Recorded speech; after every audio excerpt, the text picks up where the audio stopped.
high atop the city of Philadelphia on the 52nd floor of the BNY Mellon Bank Center and the Content Club studio in the Pyramid Club of Philadelphia, this is Storytelling with a Purpose. I'm your host, Jim DeLorenzo, the principal of Jim DeLorenzo Public Relations. And through this show, I want to illustrate how storytelling with a purpose is integral to my lifelong vocation, storytelling in public relations, with conversations that highlight best practices, tactics, and strategies behind the process, how storytelling works in a professional setting, what goes into it, and how it can move the listener, the viewer, or the reader to some action. Today, Brian Hart, the founder and president of one of the country's best public relations firms, Flackable, joins me to discuss the evolving role of artificial intelligence, or AI, in the practice of public relations and in storytelling overall. Brian is the founder of Flackable, an award-winning public relations agency representing financial and professional services brands nationwide. The agency, which he bootstrapped in 2014 at the age of 27, guides growth-driven brands to new levels of credibility, authority, and influence through its innovative, integrated approach to public relations. Brian, I really am glad to see you again. It's been a little while, but I'm always happy to sit down and have conversations with you, and I think this is a good topic for us to talk about. Absolutely. And before we even kick things off, I mean, congrats on the new show. Thank you. Congrats on the new digs. This is such a great setup. I'm honored to be among your first guests, and I hope this is the first of several. I hope so too, and I'm very appreciative that you accepted my invitation. I wanted to have you on to talk about this because when we talked earlier this year, that was when ChatGPT and a lot of the AI platforms were really becoming discussed in the media quite openly and quite widely, and I have been slow to adopt and slow to learn about it, and I think you've learned a lot about it through your work faster than I did. But I'm just now starting to look at it and ways of how I can use it. But what I'm curious about is, how did you start to work with AI, and what do you think the AI can play, or the role it can play in the storytelling process that goes into public relations that you and I both love and honor as our profession? No, absolutely. With artificial intelligence, I think a lot of us knew this moment was coming. When OpenAI opened, their whole platform, to where the everyday person could have access to this technology. Sure. That changed everything, and that happened about a year ago, yes. I guess from today is when that just broke the whole scene wide open. Now, I talk to a lot of different PR agency owners, some with smaller shops, some with 100+ employees, but no matter the size, there were certain shops who did some preparation for the moment. And then there's a lot of others who saw the moment come and now are trying to educate themselves. And that's fine. I'll admit this moment came faster than I anticipated. Okay. I did see it coming on the horizon, but things really sped up and heated up about a year ago. Right. Now, for my agency, I had done a little bit of prep work by integrating business intelligence into our day-to-day work processes. Right. You had set up a separate platform for interactions with your clients so that they could see the reporting and the activity going on in their accounts. That's exactly right. Yeah. And that's kind of rare for a lot of PR shops. There are the main PR vendors out there who cater to agencies and in-house teams who package up these products. But you don't see a lot of agencies or in-house teams building their own platforms. Right. Which is where that's one of the things that caught my attention when we first started talking a couple years ago, was you had built this platform before the lockdowns, before all these other things hit us in the last few years, and you had it in place and up and running, and you had people using it in your agency and with your clients. Yeah, that's right. Yeah, and there were multiple layers to this. And again, what I built was not artificial intelligence, but it was the groundwork and the framework that I knew I would be able to layer AI on in the future by gathering and organizing data in a productive way. Okay. And that's probably a good segue into talking about what exactly AI is, because there's a lot of misconceptions about that. I wish you would. AI, there is a clear difference between human intelligence and artificial intelligence. AI is very good at scanning data instantly, massive loads of data, and then just as instantly picking up on patterns and picking up on being able to make fairly accurate predictions and projections based on that data. So when we talk about ChatGPT, we're talking about generative AI that can write and mimic human language. Now, what is human language? It is patterns. It is the way we communicate. It's all based on patterns. AI is very good at picking up on patterns and recognizing them. So I hear a lot of people dismissive of it. They say, well, AI, it's not going to be able to produce viable content or whatnot. If you're giving it good prompts, if you're giving it good data, it's gonna surprise you. It's gonna produce some pretty powerful stuff. So I know I just unpacked a whole bunch. So Jim, I'll give it back to you, and we can go down this rabbit hole. One of the things I'm seeing with the generative AI is how you can prompt it to take a look at a press release that you're writing, for instance, and it will offer a pass at it if you ask it to, and it will offer suggestions of words and phrases, and it can give you the limited first steps I've taken with it is to have it look at a press release, and I don't want it to rewrite it for me. I don't want it to give me suggestions, because I think that can get artificial and stilted. Artificial, it was an important word. But what I have been using it for in this early process of my learning is to generate keywords and to generate hashtags out of the content that I'm giving it, so I can say, okay, this is what I might use when I put it up on Instagram, or this is what I might use when I put it in Twitter, and keywords and hashtags that I can utilize that are generated from the content I am giving ChatGPT in this instance. But what I think is interesting and what scares me about it is the generation of copy, the generation of the intelligence taking advantage of the copy or the content that I'm uploading into ChatGPT, and then maybe being used for other purposes by somebody else out there in the ether who, now that it's part of the database, it could be spit out by anybody who's looking for it. Well, and we're seeing lawsuits now about that exact thing. We're seeing authors and music artists and so forth piling up, and there are law firms dedicated right now just to lining up these AI lawsuits. Right. You're going to see that anytime there's an emerging technology that is disrupting the playing field. Napster. We all remember those days. Well, you and I remember those days. I don't know. A lot of people still remember that. That's true. Because we've been at this a while. But Napster, it went through the whole legal battles, and essentially, even regardless of the outcomes of individual legal battles, it changed the game. It changed the whole music industry, and it changed rights issues. Yep. Absolutely. So of course we're going to see that with OpenAI, and of course we're going to see the lawsuits pile up. So are they valid concerns? Absolutely. We're going to have a legal process that comes out. We're going to have a battle of public opinion. Yeah, which they've got their unique PR teams doing that battle. But I think the big conclusion is, regardless of individual legal battles or whatnot, this technology is not going anywhere. And in my opinion, nor should it. Why would any nation put itself at a disadvantage with such a powerful technology and really a transformative technology? Absolutely. And I think one of the things that comes from that for me, Brian, is we talk about it as being a tool. It's not the be all and end all. It's one of the tools that we use in telling a story in the public relations agency space. It's one of the tools that we're going to use to tell stories. It's not the end product.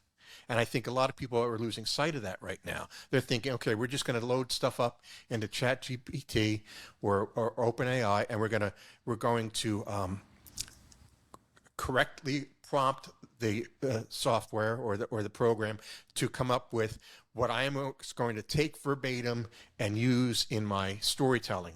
I'm just going to take the whole product, the end product, and use it to tell my story instead of having that human element that, okay, I created this story from interviews with people that I'm talking to, and this is the format that I put it in. Now I just want a little guidance as to what you think might be some industry keywords that I can focus on, or industry hashtags I might want to focus on. I don't want you to rewrite it completely because I want it to be in my words and I want it to be in my character. Yeah. And I think one of the things that I worry about as more and more people start to hear about AI and ChatGPT and all the other open AI programs that are out there and being promoted every day now is that people who are not familiar with public relations and how true professionals and true veterans of the industry work is they're going to think, oh, I'm just going to get this program and I'm going to give it a couple of words and I'm going to spit out a press release and then I'm going to use that and I don't need the PR guy anymore. Yeah. I don't need that. I don't need somebody in the industry to guide me and to show me the way. Yeah, and that runs parallel with any emerging technology that we've seen impact the way that we communicate and specifically the public relations profession. And one thing that shocked me is that, you know, I'm connected with a lot of great PR leaders.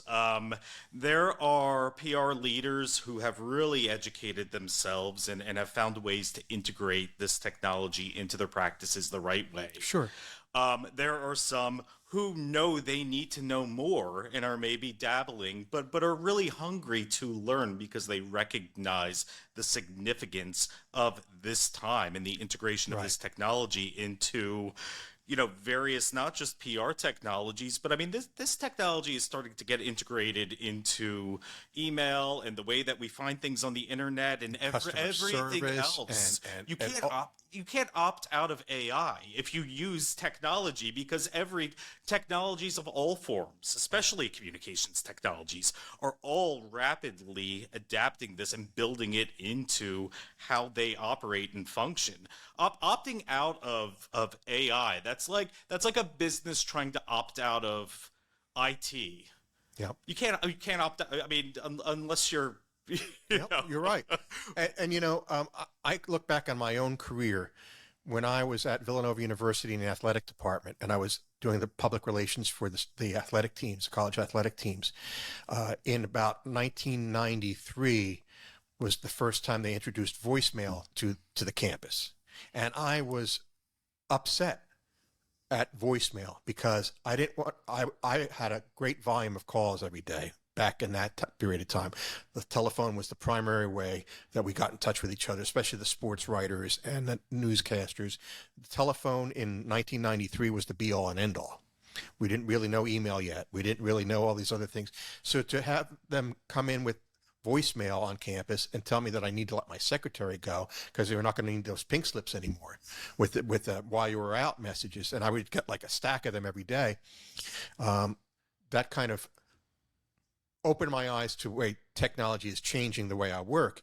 And then email. And then in 97, when I'm working for US Interactive and evangelizing why the internet is going to be important to your business. And in 1997, I got all kinds of pushback from people who say it'll never replace this. Mm-hmm. And now here we are 20 some years later, and we're in the process of seeing another revolutionary technology take hold and gain a greater adoption and use. But at the same time, I hear a lot of the same reactions that I had back in 93 when someone was telling me to use voicemail. Right. I don't want to replace my secretary with a machine. I don't want to replace the notepad with the notes on it that I would get with how many people called and what they were calling about. But you adapt or die. But there were people who looked at Amazon back in the day and said, "Who's really going to buy books online?" Right. And look where we are now. We're buying exactly. Medicine. We're buying cars. You know, we're buying all kinds of things online. Yep. One of the things that I think is funny, though, is for me, it's been learning how to keep my authentic voice, keep my authentic persona in what I'm writing, and keep the authenticity of the clients and colleagues that I'm writing about in my content. Now we're using the word content instead of, a press release, because it can be so many different things and can be repurposed across a lot of different platforms. How do you see public relations professionals like you, like me, adapting to using this new tool, but still remaining authentic in their communication? Yeah, so a lot of it's with the prompt. Again, what AI, generative AI does and what it's good at is taking data. Now it has access to outside data as well, vast volumes of outside data, but taking that prompt, recognizing the patterns that are being entered into it, and then producing what it projects to be what you're looking for. So if you're giving it bad prompts, you're gonna get bad output. And I've used this analogy before. Mary Shelley's Frankenstein. Right. There's the myth that Frankenstein was the monster. Frankenstein was the doctor who created the monster. Yep. Okay, if you are putting in bad prompts, you're Dr. Frankenstein. Yep, you're It's right. not the monster's fault. That's funny that you mentioned Frankenstein, Mary Shelley. There's a quote that I put out on my X account the other day, and it's a quote from a movie that I love that a lot of people have never seen. It's called Colossus, the Forbin Project, and it's about this giant supercomputer in 1973 that Dr. Forbin creates to run our military defense in the United States, and all the complications that ensue once this system is online, and he kind of loses control of his creation. And there's a quote early in the movie from this character, Dr. Forbin, and he says, "I believe that every scientist should read Mary Shelley's Frankenstein at least once in their life." Mm-hmm. And that's the truth of it. Like, we're creating these technologies. Do we know what we're creating, and are we able to use the power for good? Yeah, and are the users fully trained on it? Right. One of my concerns is when you look. I'm not that concerned about small agencies using it in our profession. When you look at some of the big mega agencies that are overwhelmed with junior staff, people who have never properly been trained to write themselves, a lot of them, not all of them, but I am seeing a decline in writing ability with, comms graduates over the past several years. Yes. And this technology is probably not going to help a whole lot. So are these people receiving adequate training before they're given access to this technology? And I don't have an answer to that. I do know a handful of agencies who are doing specific GPT training. They are actually training junior staff how to write good prompts. Okay. And I think that's a positive development, but I know all the agencies using it are not taking the same approach. And if there are agencies who maybe haven't, integrated this technology into their work processes, do you really think your junior staff's not using it? Right. Do you think they're not going to chat GPT? So funny, we talk about education and the concerns in education. All these high school teachers are saying, oh, they're just giving us GPT essays, right, and they're talking about technology. Of course they're using it, but you know what? A lot of those teachers are probably using this technology to grade those papers. Sure. And it's one of those things, like, one of the things I really believe in is the underlying principles for public relations and communications have never changed. Yeah.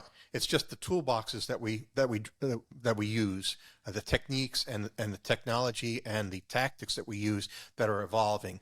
And you spoke to it just a moment ago. They're not learning how to write. They're not learning how to communicate. They're not comfortable talking in public.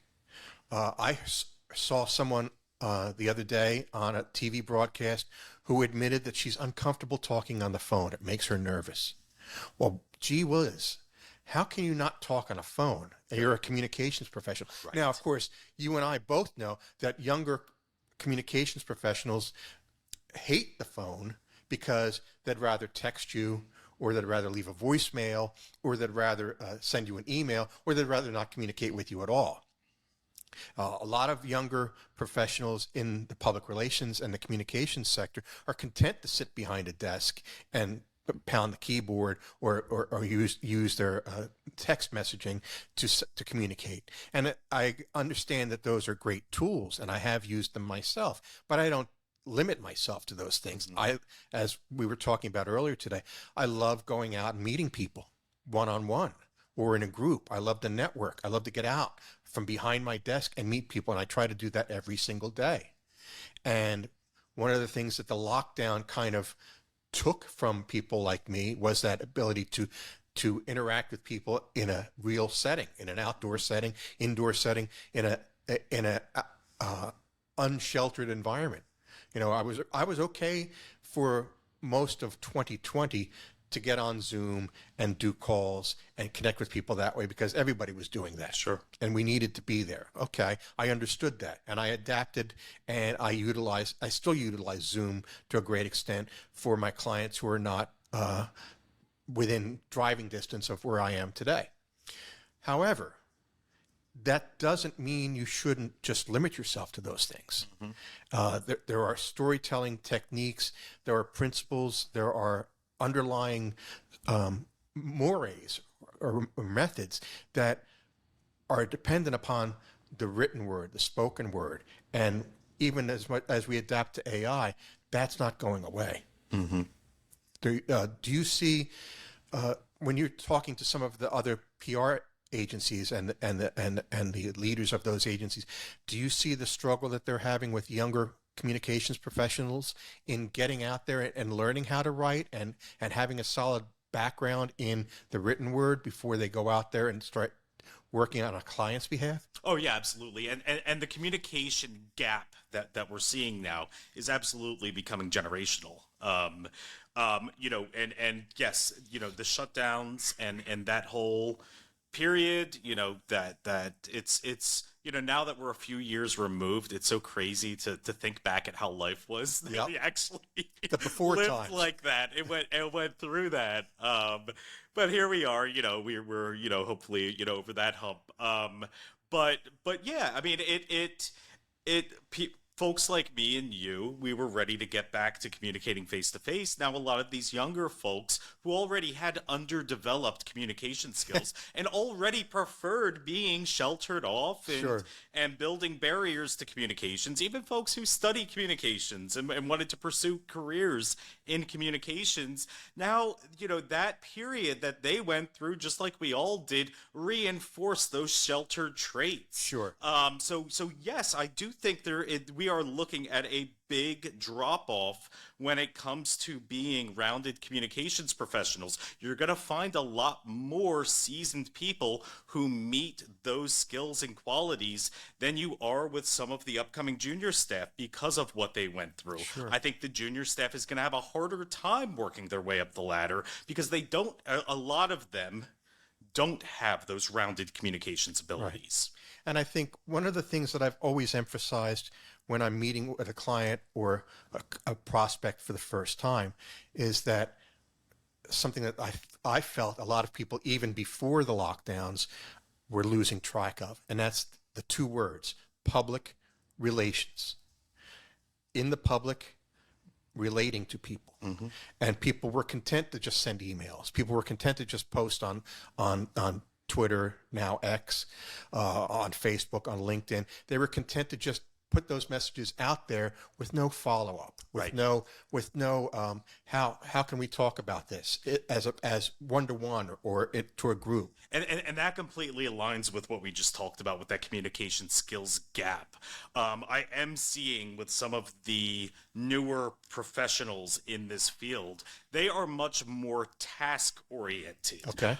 You told me to send an email. I sent the email. Okay, but what are you trying to accomplish with that email? Sure. Who is on the other end of that email? Like, did you put thought into that? Sending an email, anybody can send an email. But what are you actually communicating, and what are you trying to accomplish? What is the purpose behind that? And a lot of them get so overconsumed with the task that they lose sight of the actual communications that are taking place. I like the way you describe that. Yeah. And, you know, that kind of leads me back to the prompt. I'm learning a lot about AI and how to use it for me. And one of the things that I have found real quick is how do you write the right prompt to get the type of information that you're looking for? And again, that's the communication skill. So messaging, coming up with the right message to ask the AI to help you get to the point where you want to be. Yeah, words matter. Within the past year, I rewatched the new Aladdin remake with Will Smith, and when Aladdin and the genie get together, Aladdin says, "Can you make me a prince?" And Will Smith says, "Well, you got to be more specific than that. I could just make you a prince," Yeah. and then he makes a prince appear. Right, right. And it's kind of the same thing with entering these prompts. If you are not specific and deliberate with your words, if you are careless with your words, this technology's probably not going to interpret it properly or misinterpret it. So you have to be an effective communicator to communicate with this technology. It's such a great point that I don't think people are really thinking about, but it's true. You have, if you're going to tell a story in any capacity, what's the story you're telling the AI? Yeah. To get the result that you want, beyond the tactic of it.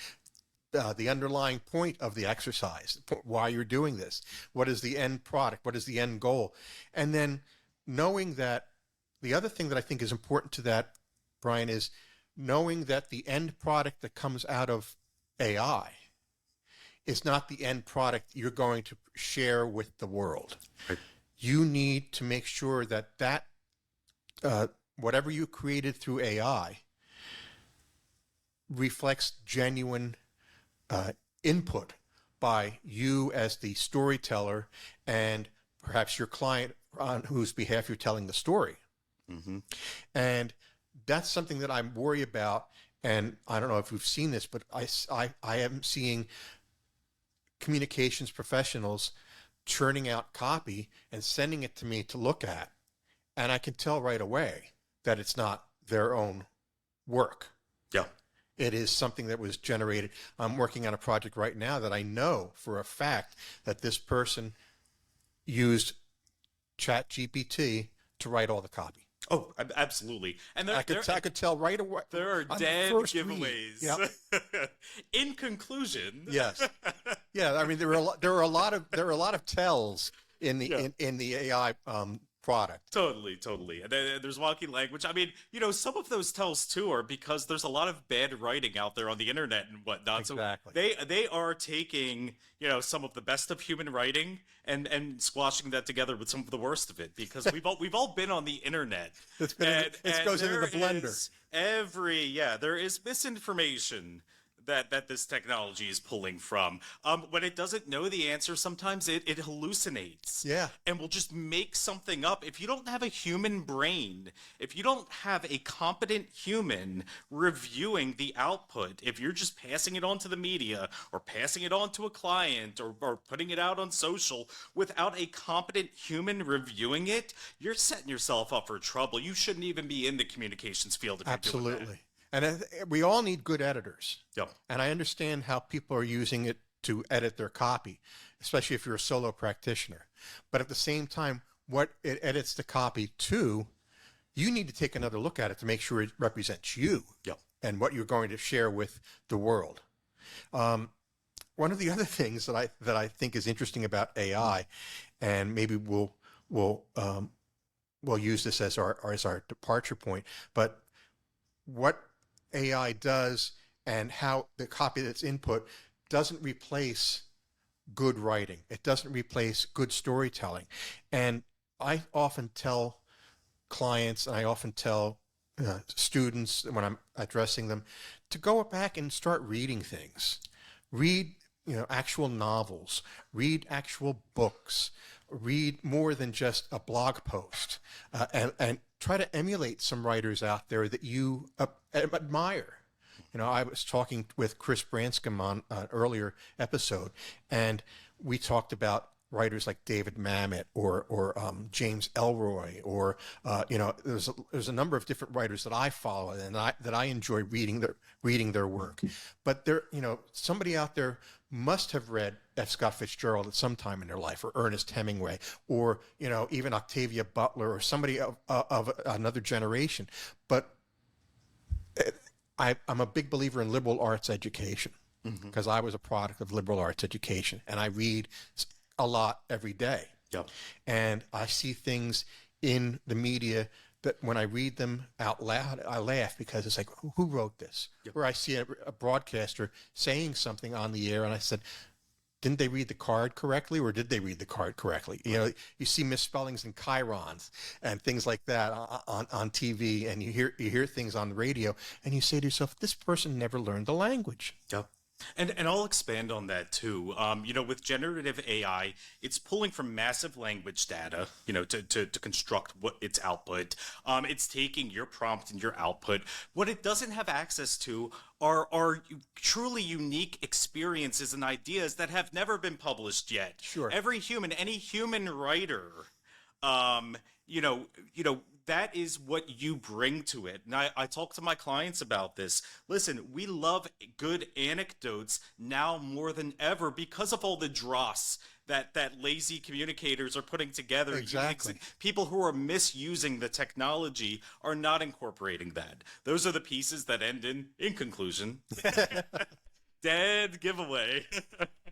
And when we talk about other ways that AI can help us, one of the things that you and I were talking about before we started recording is taking content from this podcast and putting it into AI to create a transcript, and then utilizing bits and pieces of the transcript and the actual dialogue that you and I are having as starting points for social media and for written word and written communications as a way of utilizing genuine conversation in a different platform. That's exactly right. I mean, us, you know, after having done this, I mean, we could very easily take the audio from this conversation, put it into, you know, an AI transcription service, put that through generative AI to clean up all the ums and ands. I know I'm guilty of those. So to clean all that up, and within 10 minutes, we could have a pretty cool, clean transcript of this entire conversation. Manually, how long would that take to have an intern go through and try to do that process? I used to go on Fiverr to get people to transcribe for me. So for this to be able to help you utilize audio, video content and move it over into print content and access new platforms because of the different formatting capabilities that you can do quickly, efficiently, and very accurately. That's a powerful tool. That is one of the best ways to utilize some of these new technologies. I think what you're telling me, or what I'm hearing, and I'd like to wrap with this, is that generative AI requires generative human intelligence to understand what we're doing before we go back to the generative AI and ask it to help us. I think that's where we are at with this. We need to actively build and generate more human intelligence to better utilize artificial intelligence. Without a doubt. Well, I'm grateful that we were able to talk about this today, Brian. I think we have some interesting stories to tell, and I think we got an interesting story out of our conversation about AI. Yeah. I really appreciate it, and I appreciate our audience for joining us today, and look forward to seeing you all again very, very soon.